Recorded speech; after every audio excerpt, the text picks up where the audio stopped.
c'est son Excellence, Monsieur le gouverneur de province, qui va s'exprimer pour la première fois devant les Chevaliers de la Plume, 6 mois après son investiture à la tête de la province du Kwilu en qualité du gouverneur de province. La thématique inscrite à l'ordre du jour s'avérait importante. Les lignes ont été déjà tracées. Nous allons accorder tour à tour le parole, pour ne pas parler des allocutions, moins encore de Mercurial, mais les journalistes curieux ou curieuses, les uns les autres, en rapport avec la gestion de la province du Kwilu, en rapport avec la 13e session de conférence de gouverneurs, ils vont être éclairés par son Excellence, Monsieur le gouverneur de province. Vous êtes en face, vous avez longtemps entendu, mais voilà, il est là par devant vous, vous allez vous exprimer. Excellence, souffrez à ce que le chevalier de la plume de la ville de Bandundu en particulier, mais de la province du Kwilu en général, il y a même aussi de presse nationale qui se sont joints à nous, qui vont également s'adresser à vous s'il y a le temps.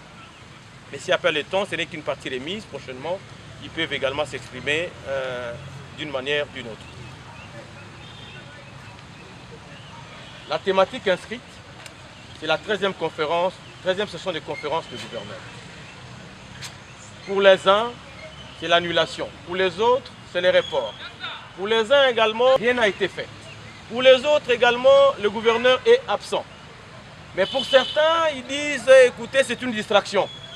Mais le gouverneur aujourd'hui va éclairer l'opinion sur les zones d'ombre. Et ça sera une voix officielle. Nous n'allons plus nous poser des questions, nous n'allons plus nous interroger de gauche à droite. Excellence, nous allons commencer par la première question. La première question, c'est la question du journaliste Jonathan Messa de Top Congo FM.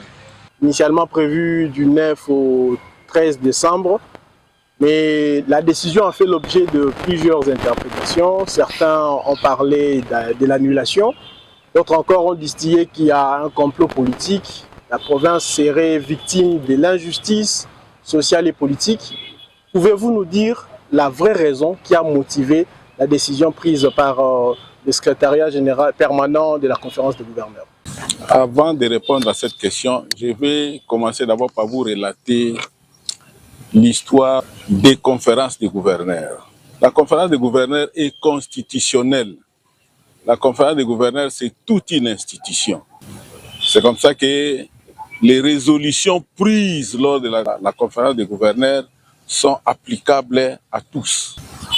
La conférence des gouverneurs a été instituée pour détecter des problèmes relationnels entre le pouvoir central et les provinces. Au début, quand on a commencé la décentralisation en 2006, il y avait trop de problèmes, des problèmes liés à ça.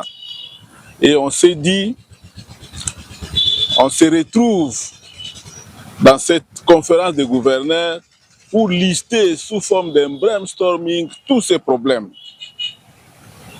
Et quand vous listez tous les problèmes, vous n'allez pas aborder tous les problèmes, vous prenez les problèmes prioritaires. Et le listage de tous ces problèmes se fait lors d'une conférence de gouverneurs qui s'organise au mois de décembre. On liste les problèmes, on priorise, et puis on évolue avec les problèmes jusqu'à avoir des objectifs qui sont les recommandations. Et on vient organiser une autre conférence des gouverneurs au mois de décembre. À l'époque, c'était du mois de décembre au mois de décembre. C'était vraiment anachronique. Vous vous retrouvez au mois de décembre, beaucoup de recommandations n'ont pas été appliquées. C'est comme ça que le président Fachi, comme il est légaliste pour la première fois, il voulait reprendre ce qui est repris dans la Constitution. Donc, le mois de décembre pour la planification et le mois de juin pour l'évaluation. Et l'autre 6 mois qui restent, c'est pour permettre à ce que ce qui n'a pas été réalisé puisse être réalisé par les provinces pour que le taux de réalisation au mois de décembre puisse avoir un chiffre élevé. Alors, on a commencé à organiser ces conférences de gouverneurs, c'était en 2007. C'était généralement à Lubumbashi, c'était généralement à Luluabourg, Kananga, c'était à Goma, ainsi de suite. Et là, nous sommes dans la configuration des 11 provinces. Là, nous sommes dans la configuration des 11 provinces. Et maintenant, par rapport à la configuration des 26 provinces à l'avènement du président Fachi Beton, c'est maintenant 2 fois. La première fois qu'on a commencé le style de 2 fois par an, c'était au Tanganyika, à Kalemi. Tanganyika a organisé au mois de décembre 2024 et au mois de juin 2025, c'est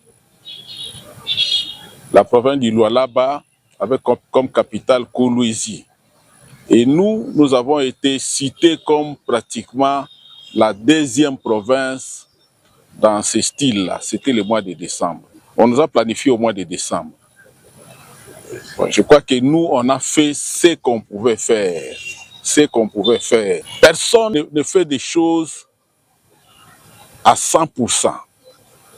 Mais nous, on estime qu'on a fait ce qu'on pouvait faire. Et nous, si la conférence était prévue au mois de novembre, on était prêt à organiser cette conférence avec les résultats.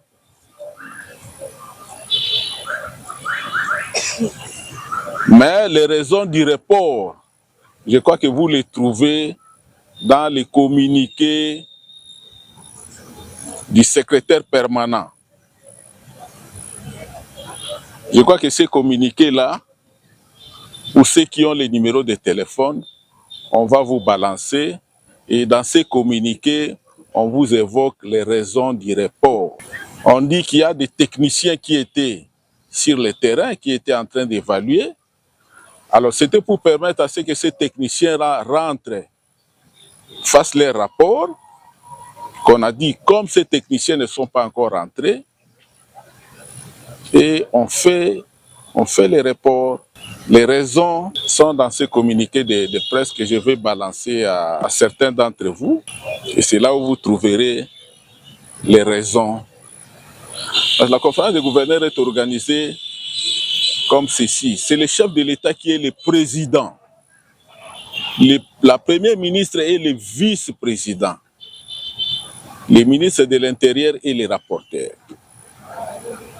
Et le ministre de l'Intérieur est secondé par le secrétaire permanent qui s'avère être le secrétaire général à l'Intérieur.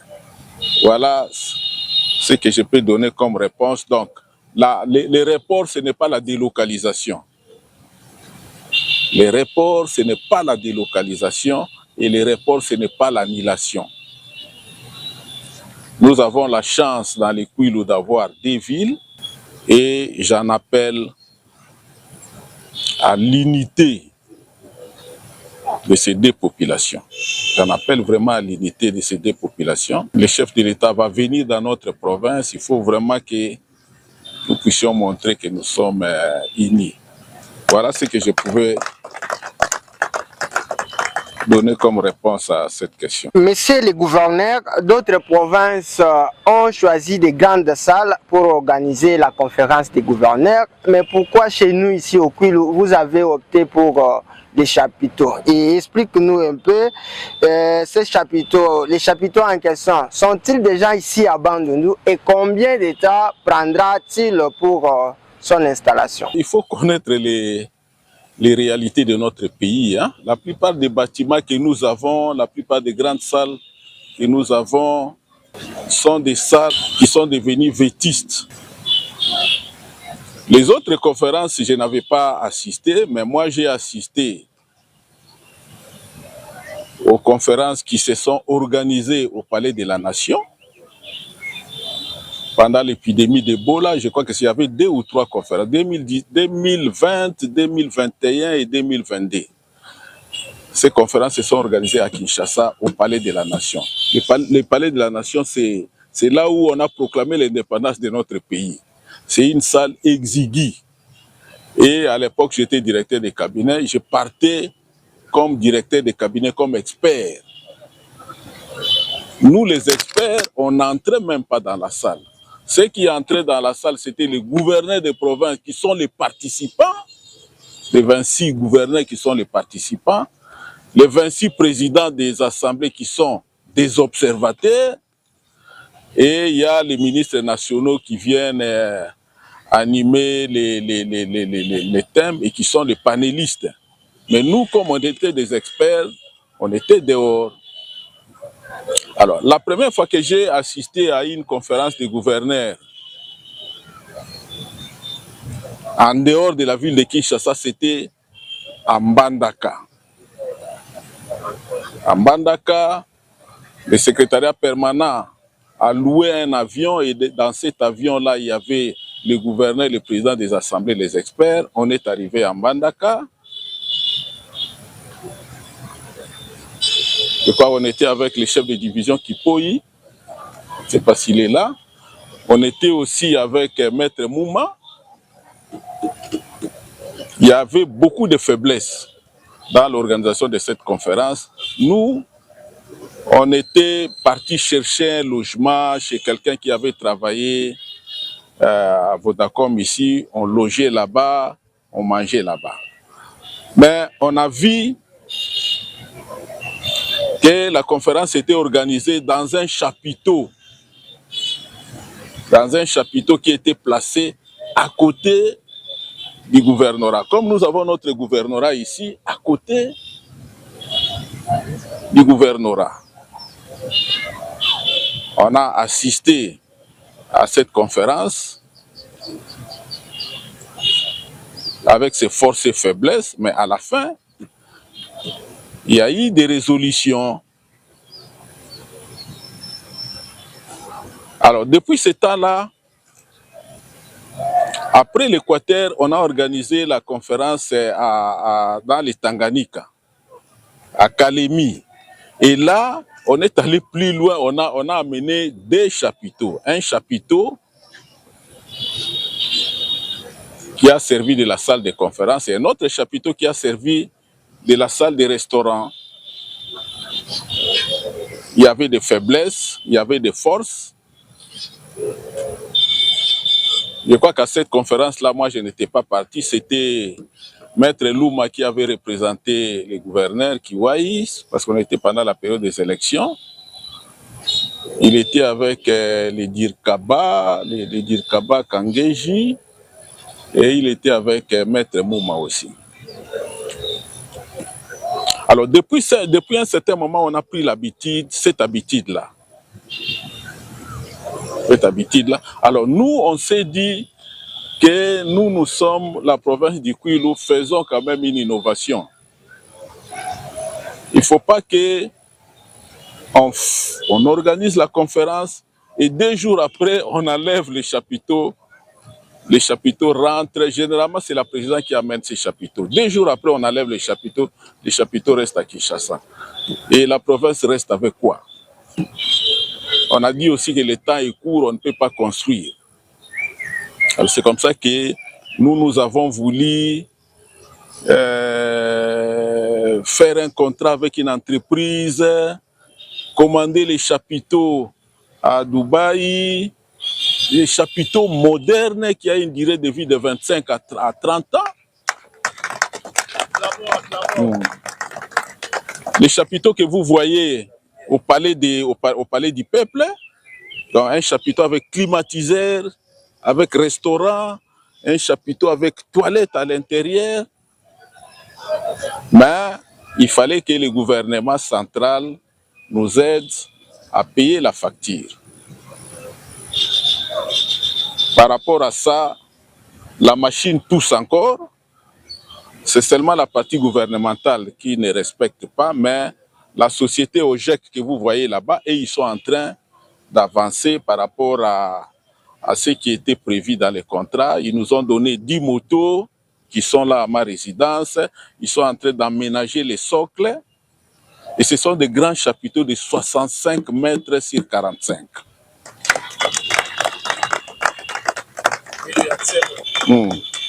Ce sont des grands chapiteaux de 65 mètres sur 45. On a dit, bon, écoute, comme de l'autre côté, la machine tousse, alors prenons carrément une option, parce que si nous disons que nous, on a commandé les chapiteaux, ça risque d'être une épine pour l'organisation de la conférence, parce que ça peut venir après.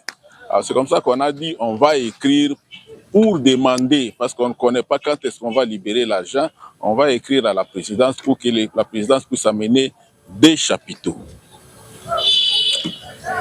Un chapiteau qui va servir de la salle de conférence, c'est ce que vous voyez là-bas, et un autre chapiteau qui va servir des restaurants. On va placer dans les socles. Mais sitôt après la conférence, ils vont partir avec leurs chapiteaux. Et ça, c'est entre nous, nous aussi, comme managers, comme on a l'esprit de la concurrence, nous avons commandé nos chapiteaux, mais on ne veut pas faire trop de bruit sur ça. Ces chapiteaux-là sont des chapiteaux de petite dimension. Dans le lot qui est venu, ces chapiteaux sont là, ça peut nous servir peut-être pour les activités des nôtres, mais pour l'organisation, ces chapiteaux-là sont tellement petits qu'on ne peut pas présenter ça pour l'organisation de la conférence.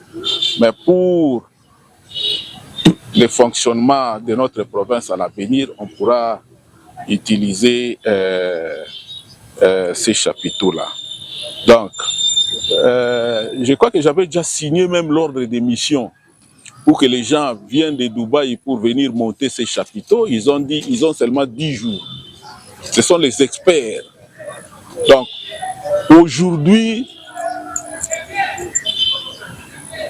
l'expertise pour la fabrication des chapiteaux, c'est à Dubaï. Même les chapiteaux que vous voyez là, à Kinshasa, après la francophonie, ont été fabriqués à Dubaï. On a déjà signé, on avait signé l'ordre de mission pour que 10 personnes quittent Dubaï et puissent venir ici. Et on nous posait la question, si l'avion, dans l'hypothèse où on payerait l'argent, est-ce que l'avion peut quitter Dubaï pour notre aéroport? Mais quand on a présenté la dimension de l'aéroport, on a dit non, les cargos, ça ne va pas aller. Donc, nous sommes dans cette optique-là. On va écrire clairement parce que vous voyez, Mbandaka est quand même loin de Kinshasa. Vous voyez, Tanganyika, Kalemi est quand même loin de Kinshasa, mais le Kwilu, il n'y a pas trop de difficultés pour amener quelque chose de Kinshasa jusqu'ici. Surtout qu'on présente, qu'on a la même frontière avec la ville-province de Kinshasa. Voilà ce qu'on peut vous dire en très peu de mots, les dossiers des chapiteaux. Monsieur le gouverneur, moi c'est M. Yves Coco du magazine C10 Débat. J'ai deux petites questions à vous poser. La première est celle de savoir le pourcentage d'avancement des travaux, d'état d'avancement des travaux pour la préparation de la 13e session de conférence des gouverneurs. La deuxième question, comment répondrez-vous face à cette rumeur pour l'organisation de la 13e conférence des gouverneurs? Le président de la République ne viendra que pour lancer et le même jour, il se dirigera à Kikwit pour inaugurer quelques édifices et voire même le conseil des ministres va toujours se faire à Kikwit. Alors, que répondez-vous face à cette question qui trouble un peu votre population de la ville? Le pourcentage de l'état d'avancement, je ne suis pas un ingénieur, je ne saurais pas vous donner un pourcentage exact. Hein? Mais je peux vous dire, par exemple, ce que nous avons fait par rapport à l'organisation de la conférence. Quand nous sommes en train de réhabiliter la Maison Blanche ici, la Maison Blanche ici est complètement, les gradins, tout c'est réhabilité. Mon bureau réhabilité, la salle de réunion du Conseil des ministres réhabilité, la grande salle de la Maison Blanche. On est venu nous faire l'observation pour dire que non, il faut changer de plafond. on est en train de changer les plafonds. On a acheté les chaises. Et ces chaises ont été commandées une partie de la Chine et une partie, ça a été acheté à Kinshasa. Les climatiseurs debout, nous avons acheté. Les gens qui seront dans cette salle. Parce que nous, dans notre entendement, on s'est dit que non, comme il y aura des chapiteaux là-bas, le conseil des ministres se tiendra dans cette salle. Et la salle ici, il n'y a pas de débat. Les transports des participants, il n'y a pas de débat. Vous voyez les deux bus qui sont là. Il y a eu des contacts avec certains particuliers qui doivent donner leur véhicule pour la conférence. De ce côté-là, il n'y a pas de débat. Et nous avons l'avantage, ce n'est pas comme à Kolwezi. Hein. À Kolwezi, vous êtes dans un hôtel très loin, vous venez assister à la conférence, vous devez prendre un moyen de transport, vous devez attendre les bus. Mais ici, les conférenciers qui sont les gouverneurs, ils seront logés soit là-bas, soit ici, et s'ils ont besoin d'un moyen de transport. Ils vont manger là-bas, et s'ils ont besoin d'un moyen de transport. Pas besoin d'un moyen de transport. Bon, pour nous, sous forme d'un brainstorming, nous pouvons dire que le taux de réalisation approche 70%. Et 70%, c'est la mention distinction. Amen. C'est la mention distinction pour ceux qui sont de l'enseignement supérieur et universitaire. Donc, notre épine maintenant par rapport aux travaux, c'est l'aéroport. C'est l'aéroport. Et comment est-ce qu'on a retenu l'aéroport? Ça, il faut connaître l'histoire. Hein?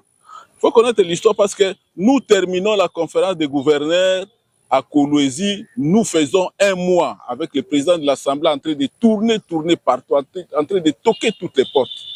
On a toqué la porte du VPM des transports. On a dit la conférence, c'est chez nous. Il faut nous donner les moyens de transport. Lui, il écrit. Il nous demande d'écrire. Nous écrivons. Il écrit. Il donne l'ordre à Transco de nous donner 4 bis. Et vous voyez les 2 bis qui sont là. Et les 2 autres bis vont aller. Et quand nous sommes arrivés à la RVA, on a dit l'avantage du Kwilu, c'est que nous avons 2 villes. Il faut réhabiliter l'aéroport de Bandundu et réhabiliter l'aéroport de Kikwit. Chaque pays, chaque province a des forces comme des faiblesses. Les faiblesses ne manquent jamais. Par rapport à Bandundu ville, la réhabilitation de l'aéroport, la faiblesse c'est que les petites pierres là, qu'on appelle les concassés, ça doit venir de Kinshasa par la route. Et vous connaissez l'état de la route. Et nous avons des grosses pierres. Alors, si nous avions la machine qu'on appelle concassée, cette machine-là pouvait fabriquer des petites pierres. Mais on n'a pas cette machine. C'est une faiblesse. Et une autre faiblesse, c'est qu'il y a une machine qu'on appelle la machine d'enrober, qui mélange les petites pierres avec les goudrons et le ciment. Cette machine, nous ne l'avons pas ici. Ce qui fait que la technique qu'on utilise pour mélanger les goudrons, les ciments et la petite pierre, c'est la technique IMO. La technique de main-d'œuvre avancée. C'est la technique qu'on a utilisée pour l'asphaltage après les bacs jusqu'à Ngandambo. Je crois que c'est notre vieux, quand il était à l'office des routes, il a utilisé, même pour asphalter de l'hôtel Moutima, jusqu'à quelque part là, il a utilisé cette technique-là. C'est ce qu'on utilise. Alors, étant donné que c'est une faiblesse, quand le Dirkaba du ministre de l'Intérieur est venu ici, que vous connaissez, l'honorable sénateur Labila, il nous a dit qu'il faudra que nous puissions demander à l'office des routes de Kinshasa de nous donner les concasseurs, de nous donner les finisseurs et de nous donner un autre matériel dont j'oublie les noms. Donc quand on sera à Kinshasa, on va écrire On a même partagé ça avec les chargés des missions du chef de l'État, chargés de la zone ouest.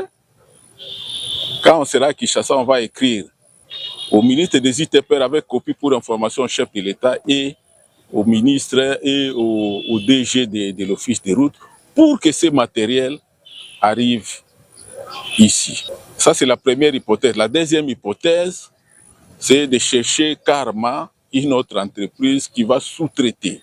Mais comme on a déjà sous-traité avec l'Office des routes, quelle sera la procédure avec la deuxième entreprise? Ça, c'est le point d'interrogation. Mais on est en train de forcer. Je crois qu'ils ont commencé les travaux. Nous, on a fait les démarches, on a arraché les financements fin juin, mais le financement est arrivé ici le 17 novembre. Ils ont commencé les travaux le 17 novembre. Donc, c'est déjà un retard. Mais sinon, pour le reste, en tout cas, même là où nous sommes allés assister à des conférences, il n'y avait pas que des forces, il y avait des faiblesses aussi. J'ai une petite question. Étant donné que les confrères ont pu s'aborder sur l'aspect des préparatifs de la 13e conférence des gouverneurs, permettez que je vais poser une question sur la gestion de la province. Ma question est celle-ci. Quelle est votre perception par rapport au fonctionnement de la régie financière de la province, la DGREC bien sûr, et quel bilan faites-vous par rapport à la mobilisation des recettes dans la province du Kwilu? La régie financière de la province, qui au début on avait appelé BRB, à un moment donné, ça a changé de nom, REFIC, à l'époque du gouverneur Balabala. Et bon, je crois que il faut d'abord, la France est développée aujourd'hui. La France s'est développée aujourd'hui. Mais combien d'années la France a fait pour être là où elle est? Donc l'histoire des régies financières, ça a commencé à Kinshasa. Ça a commencé à Kinshasa juste en 2007. C'était à l'époque du gouverneur Kimbuta. Vous avez vu comment il était combattu à l'époque. Il a eu des problèmes avec les députés nationaux, Kalombo, tout. Et ça marchait. Nous tous, nous avons emboîté les pas. Et toutes les régies du pays, même la régie du Haut-Katanga, même la régie de Lualaba, les animateurs vont faire les stages à Kinshasa. Donc la régie est en train de faire du chemin avec ses forces et ses faiblesses. Il y a un problème de la formation. Au début, quand les gens qui ont travaillé dans la régie BRB, je crois qu'ils avaient bénéficié de la formation financée par les PNID, je crois que les PRCG aussi. Je crois que nous, on doit reprendre toutes ces petites choses-là pour que la régie soit au top. Mais la régie a les forces, la régie donne des moyens à la province pour son fonctionnement. Depuis que nous sommes là, moi j'ai été investi au mois le 2 juin. Jusqu'à présent, l'argent qui nous aide à fonctionner, à payer les fonctionnaires, mais ça vient de la régie. Ça vient de la régie. Je suis en train de me taper sur la poitrine ici pour dire que nous, on a commandé les chapiteaux de la France, on a acheté les chaises, on a acheté les lampadaires. Vous voyez maintenant Wamba tel que ça se présente, et une partie, on en a ajouté. Et quand on va mettre donc Bandundu Lokola Kinshasa, l'argent est venu de la régie. L'argent est venu de la régie avec ses faiblesses. Hein? Je crois qu'il faut pas seulement voir en noir le fonctionnement de la régie. Donc même Kinshasa, qui a commencé à aller à Kinshasa, vous trouverez des faiblesses, vous trouverez la direction de la régie de Kinshasa, c'est en face de Mamaïm. Tous les jours, quand vous passez là-bas, vous voyez les gens se manifester avec des rameaux, tout ça. Quel que soit ça, la régie est en train de s'améliorer progressivement. Il ne faut pas attendre de la régie. La façon dont la régie fonctionne, c'est la même façon que la régie de Tanganyika fonctionne. Nous, les gouverneurs, on cause les mêmes faiblesses que nous avons. Ce sont les mêmes faiblesses que les autres régies ont. Mais sinon, il y a ce qu'on appelle une mobilité ascendante. Hein, telle que la régie a fonctionné en 2008, ce n'est pas la même chose que la régie a fonctionné les années à venir, ce n'est pas la même chose que la régie fonctionne maintenant. Donc, on est en train de s'améliorer progressivement et dans quelques années, on sera au top. Donc, sa question sera complétée par une petite question par Francino, qui s'appelle Nadia, qui va également compléter sa petite question. Merci beaucoup de la parole. Et une petite question, c'est toujours en rapport avec la question de la province. Excellence, la population se demande de vos promesses faites à l'Assemblée provinciale. Qu'est-ce que vous avez déjà dit? Voilà, je crois que les textes exigent à ce que les gouverneurs de province, avant qu'ils soient investis par l'Assemblée provinciale, puissent présenter un programme d'action de 5 ans devant les députés provinciaux. Le gouverneur présente son programme d'action, il reçoit le feedback des députés provinciaux qui présentent pratiquement les préoccupations de leur territoire, de leur circonscription électorale.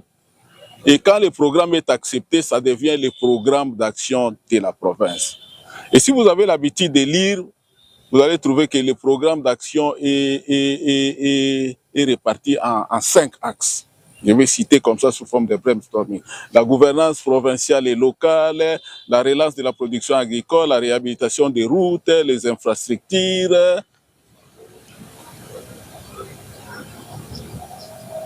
le renforcement du capital humain, et ainsi de suite. Mais pour être systématique, parce que nous, quand on était des étudiants, pendant les jurys, quand on vous pose une question, vous répondez, mais même si vous ne répondez pas avec des éléments, si vous citez seulement les grandes lignes, c'est fini, on vous donne tous les points. Mais si vous citez les points en désordre, on vous dit soit systématique. Mais moi, je serai systématique. Dans l'axe de la gouvernance provinciale et locale, pour l'organisation de la 13e conférence qui a été organisée, nous avons signé un arrêté instituant un comité d'organisation de la conférence des gouverneurs avec des commissions. Et ça, vous ne trouverez pas ça dans une province. Aucune province. Et ça c'est ce qu'on appelle la gouvernance. C'est-à-dire que vous ne voulez pas organiser, vous mettre à organiser la conférence vous-même, mais vous voulez impliquer tout le monde. Il y a des commissions, il y a la société civile est là, tout le monde est là. Ça, c'est la gouvernance provinciale. Et par rapport à l'axe de la relance de la production agricole, je crois que vous connaissez Cap Congo qui est dans la culture vivrière, les maniocs, les maïs, tout ça, c'est grâce à l'accompagnement du gouvernement provincial, grâce à l'expertise du gouvernement provincial. Il y a la société biotech qui se trouve dans le secteur de Kouenge, qui transforme les maniocs en alcool éthylique. Donc les maniocs plantés par les mamans sont achetés par cette entreprise. Les mamans obtiennent quelque chose pour payer les minervales de leurs enfants et ce manioc-là est transformé en alcool éthylique vendu à Kinshasa. Et ça, c'est grâce au gouvernement provincial. Parce qu'ils sont passés par ici, nous avons partagé les projets et les projets maintenant fonctionnent. La culture de palmeraie à Vanga, c'est le gouvernement provincial. Et bientôt, l'usine de Dima. On a réhabilité la plantation de cacao. Les dimanches passés, j'étais là, mais c'est extraordinaire. On a réhabilité la plantation, les plantations de caoutchouc, mais c'est extraordinaire. Vous savez que dans l'histoire, avant que les colons trouvent les minerais dans les Katanga, le Katanga a été construit grâce à l'argent qui venait du Kwilu. La vente de l'huile de palme et du caoutchouc. Maintenant, on va réhabiliter cette société. Je crois que le responsable est venu il y a 2 jours et c'est aujourd'hui qu'il reviendra ici. Ça, c'est par rapport à la relance de la production agricole. Nous sommes une province à vocation agricole. Les voies de communication, les routes. Je crois que 46 ans après, les voiries urbaines, 46 ans après que Singa Uju Ongwakebi Untube, proche de Mobutu, qui s'appelait Joseph comme Joseph, Mobutu ait demandé les 8 km de la route que vous voyez ici. 46 ans après, c'est nous qui avons réussi à faire un plaidoyer pour obtenir 22 km pour la province. Et dans les 22 km, on a donné 12 km dans la ville de Bandundu. Vous voyez les travaux qui sont en train de se réaliser. Ce n'est un secret pour personne. Et bientôt, les travaux pour Kanzombi vont commencer. J'ai une petite question, c'est toujours en rapport avec la gestion de la province. Excellence, la population se demande, toutes vos promesses faites à l'Assemblée provinciale, qu'est-ce que vous avez déjà réalisé? Réussi à donner un coup de pouce pour qu'on finance la réhabilitation de la route Bandundu-Bagata, 137 km, et puis Bagata jusqu'à Kambulungu, 195 km. Et nous avons également réussi à obtenir un financement pour 316 jusqu'à Bouzala. Ça, c'est une route de dessert agricole. Nous avons réussi, ça sera fait par les Indiens. Ça dépend de quand est-ce que l'argent sortira pour le financement de cette route. Donc, dans chaque territoire, il y a au moins quelque chose. À Massi, je crois qu'on va faire Mikambo jusqu'à Bongayasa, on va faire Kambulungu, on va faire Massi jusqu'à Lumbi, on va faire Kosi, Pai Kongila jusqu'à Kikwit, on va faire Kambulungu jusqu'à Bulungu, on est en train de faire Ingudi jusqu'à Idiofa, on va faire Bachamba, Gungu, Kakobola, Bachamba, Gungu, Kakobola. Vous voyez qu'il y a un équilibre entre les 2 villes et les 5 territoires. Ça, c'est par rapport au 2e axe. Le 3e axe, c'est les infrastructures de base. Les infrastructures de base, les 12 km, j'ai déjà cité, avec 10 km. La réhabilitation des 2 maisons, du gouverneur et du vice-gouverneur. Nous l'avons fait. La réhabilitation du bureau du vice-gouverneur, nous l'avons financé. La réhabilitation de mon bureau, nous l'avons financé et terminé. La réhabilitation de la salle de réunion du Conseil des ministres, je crois que ceux qui sont entrés dans cette salle, quand Kiwai était encore gouverneur intérimaire, ils feront vite la différence entre ce qu'a été cette salle à l'époque et ce que cette salle est maintenant. Maintenant, on est en train de réhabiliter pratiquement. Vous voyez la clôture ici, réhabiliter les gradins, réhabiliter la grande salle. On va changer des plafonds, les socles qu'on est en train de faire. C'est nous, l'aéroport, c'est nous, c'est grâce à notre plaidoyer qui quitte aussi bien qu'ici. Mais maintenant, jeter un coup d'œil à la résidence du chef, c'est également nous. C'est également nous.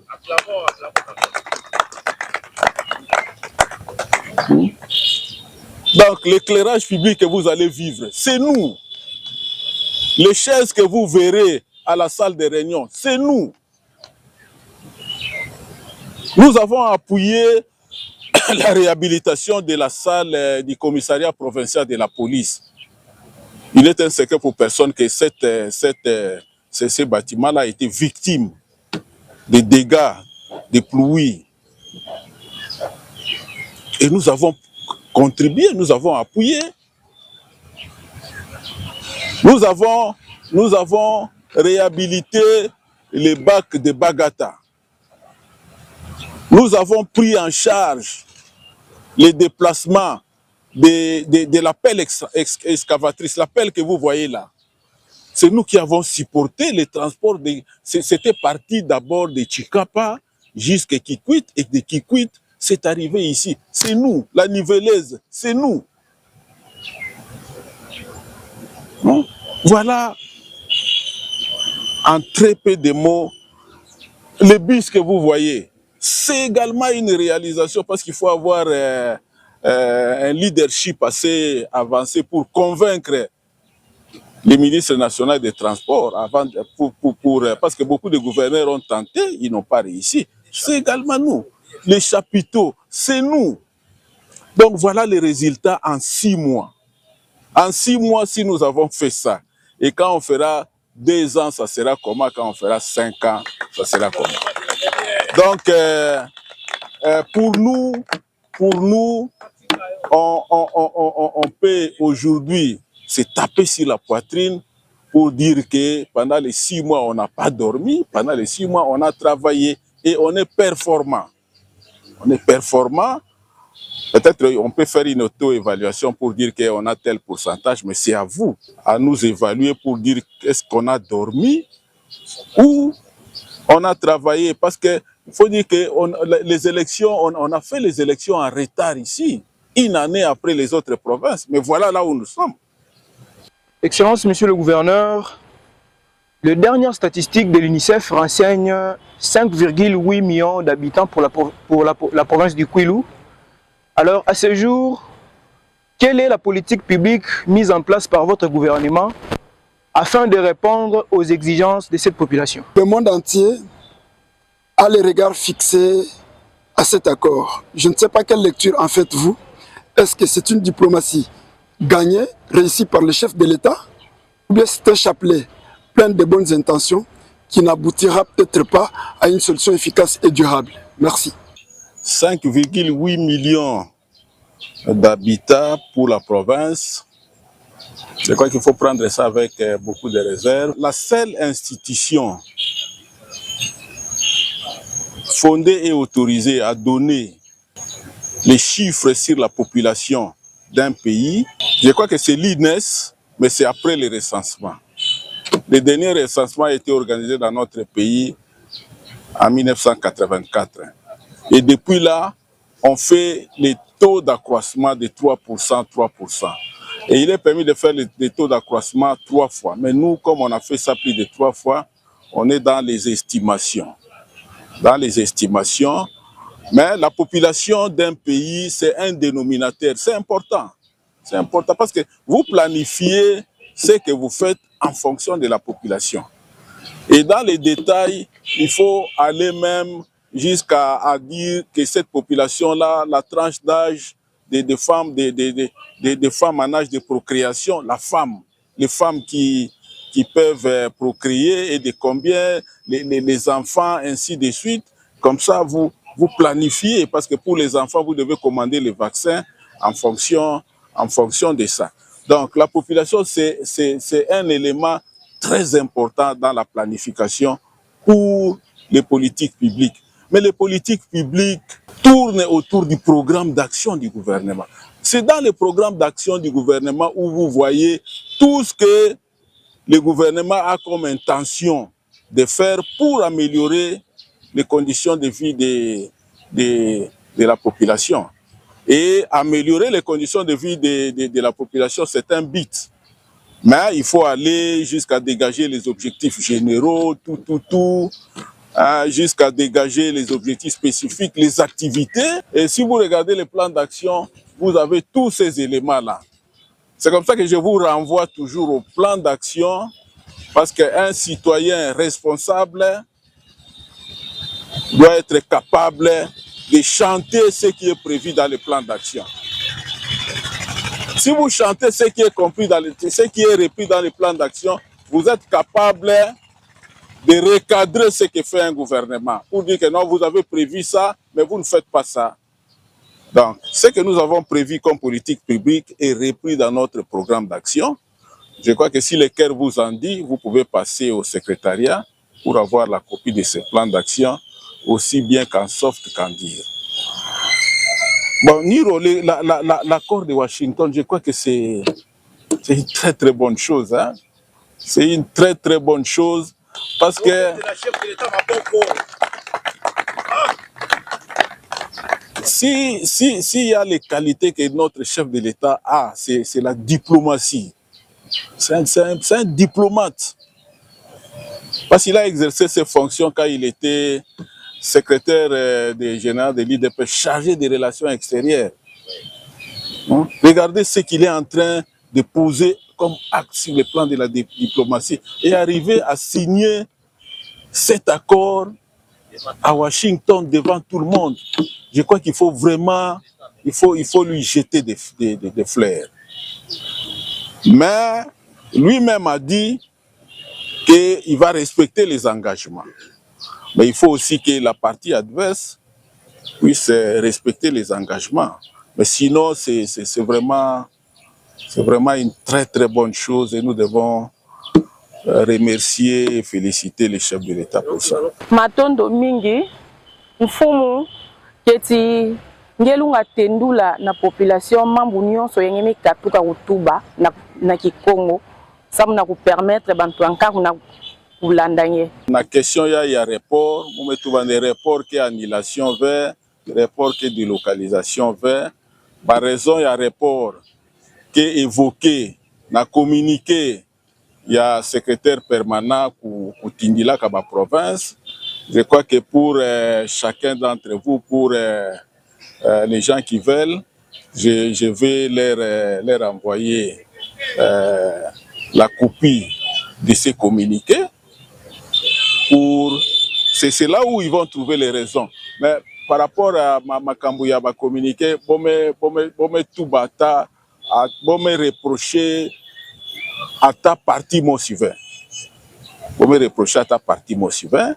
Bon me tout bas conférence qui est reportée parce que bon King a bantuka sur le terrain, beaucoup mana Kinshasa, au pesa rapport. Dossier à chapiteau, mutuba que non. Betu province à Kwilu, c'est le quartier latin. Betu quartier latin, betu batamayele. Quand un problème que le betu vanda toujours na lulendo, ya kusala plus que ina que salema na ba province ya kati. C'est comme ça que l'air betu vanda na campus kana bato aka ku crier province na bobo boula tout le betu. Je suis Kwilois aussi. Donc on avait betu vanda avait na complexe ya ku ansoni ya kutuba Kikongo à l'état na campus betu ba tuba Kikongo à l'état. Ba tuba Kikongo ya l'état. Alors na yo betu zola quand des chapiteaux ya eke kuisawa yo vanda quelque chose qui va servir de modèle, la beauté à province. Les séminaires peuvent quitter Kinshasa pour venir ici. Nous avons voulu copier pratiquement la francophonie. C'est comme ça que betu contractaka la société moi aussi, mais bah retard mais salema tout mais même si bah retard il a mais salema bet mais tout bande puis là na ba province akaka bon nataka ba chapiteau ko katuka na présidence bet tout bon ata ba chapiteau ta katuka na présidence yi na bet tout salaka ça peut servir la province pour la postérité Alors, les travaux et réhabilitation, quel pourcentage? J'ai dit que bon, pour moi, le pourcentage est de 70%, ce qui est la mention distinction. Mon Toubaka, Babissa, le bet me sala pour préparer la conférence, Babissi me kuisa, bet me sumba, Babima, bet me sumba maman. Quoi nananzo na mongeta mona tala, dibuka ba matela. Ba matela, sambu bantui na takuisa na province, ba hôtel en kaka, ngeta mona boke na hôtel, tout ça, matela kelve. Ngeta baka. Tala dibuka ba matela.